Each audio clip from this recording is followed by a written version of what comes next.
লালগোলায় আটক 7 বাংলাদেশি। চেন্নাই থেকে ফিরে সীমান্ত পার হওয়ার চেষ্টা। গোপন তথ্যের ভিত্তিতে লালগোলা থানার পুলিশের অভিযানে আটক হলেন 7 জন বাংলাদেশি নাগরিক। সীমান্ত এলাকা দিয়ে বেআইনিভাবে বাংলাদেশে ফেরার চেষ্টার সময় তাদের হাতে নাতে পাকড়াও করে পুলিশ।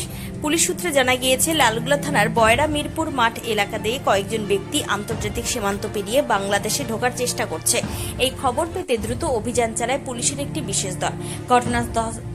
ঘটনাস্থল থেকে আটক করা হয় 7 জনকে।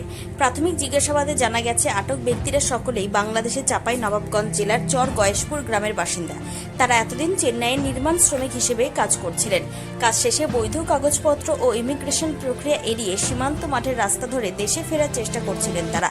ধৃতদের পরিচয় যাচাইয়ের পাশাপাশি এর নেপথ্যে কোনো মানব পাচারকারী বা দালাল চক্র জড়িত রয়েছে কিনা তা খতিয়ে দেখছে পুলিশ। প্রয়োজনীয় আইনি প্রক্রিয়া ও নথিভুক্তির কাজ শেষে তাদের লালগোলা হোল্ডিং সেন্টারে পাঠানো হচ্ছে। এই ঘটনার পর সীমান্ত এলাকায় নজরদারি আরও